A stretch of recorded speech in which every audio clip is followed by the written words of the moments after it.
ये जो कहानी है मुंबई की एक मोहल्ला की है।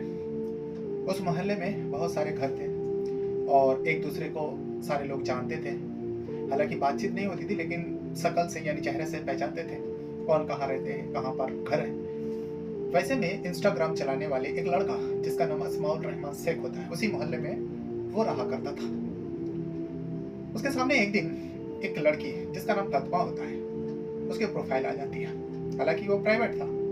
उस प्रोफाइल को देखने के बाद, क्योंकि फातिमा का तस्वीर लगी हुई थी प्रोफाइल पिक्चर में, उसे लगा इस लड़की को मैंने कहीं देखा है। वो उस प्रोफाइल पर विजिट करने की कोशिश किया, लेकिन प्राइवेट होने की वजह से उसकी प्रोफाइल पे विजिट नहीं कर पाते। वो फॉलो रिक्वेस्ट भेज देते।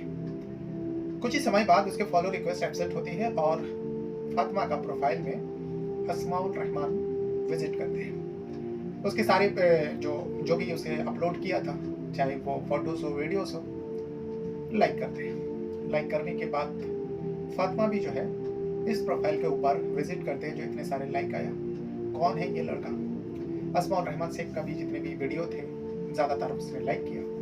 यहाँ अस्माउल रहमान जो है फातिमा के प्रोफाइल पर फोटोज पर कमेंट भी करने लगे।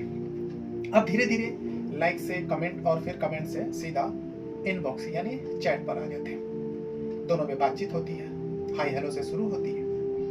फिर कुछ दिनों तक यही सब सिलसिला चलता रहा, एक दूसरे का तारीफ करता रहा और एक दूसरे को जो है दिल की बात कहने लगे।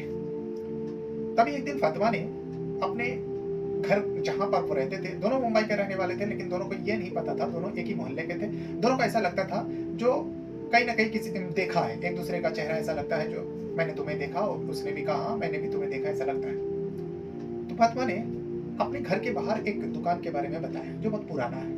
जैसे ही उस दुकान के बारे में अस्माउल रहमान को बताया जाता, अस्माउल रहमान आश्चर्य हो जाता। अस्माउल रहमान कहते हैं हाँ, मैं उस दुकान को जानता हूँ, वहां पर एक पुराना मस्जिद भी है।